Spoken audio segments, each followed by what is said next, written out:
ଖପ୍ରାଖୋଲ ବନ ବିଭାଗର ଚଢ଼ାଉ ଖଇର କାଠ ବୋଝେଇ ମିନି ଟ୍ରକ୍ ଜବତ ଡ୍ରାଇଭର ଫେରାର। ବଲାଙ୍ଗୀର ଜିଲ୍ଲା ଖପ୍ରାଖୋଲ ବ୍ଲକ ତେଲେନପାଲିର ଘୁଚାପାଲି ରାସ୍ତାରେ ବନ ବିଭାଗ ଚଢ଼ାଉ କରି সোমবার সকালে 4টা সময়ে খৈর কাঠ বোঝেই মিনি ট্রক জবত করিଥିବା সূত্রରୁ জଣାপড়িছি।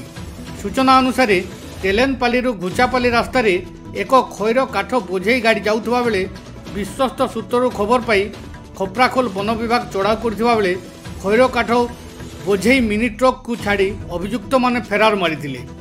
খৈর কাঠ বোঝেই ট্রক কু জবত করে বন বিভাগ খপ্রাখোল কার্যালয়କୁ আনিଥିଲେ। খৈর কাঠর হারাহারি ওজন 10 কুইंटाल होता बेले यार हाराहारी मूल्य 15,000 ऊर्ध्व हम बोली जमापड़ी।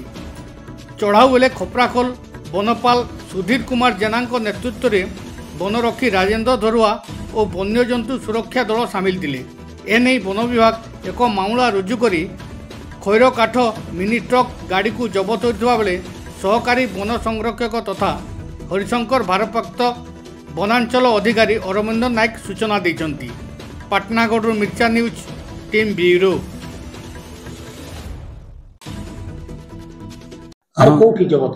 आज आम प्राय सका टाइम गोटे पिकअप गाड़ी सीज कराला।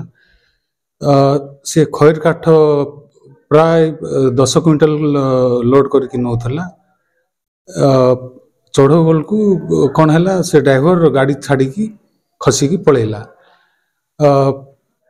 से खैर काठर अनुमानिक मूल्य 15,000 ऊर्ध्व हम। आमर फॉरेस्टर श्री सुधीर कुमार जेना, फॉरेस्ट गार्ड श्री राजेन्द्र धरुआ एवं आमर वाइल्ड लाइफ स्क्वाड। एटा आमर तेलेनपाली गुछापाली रास्ता मझी मझिया।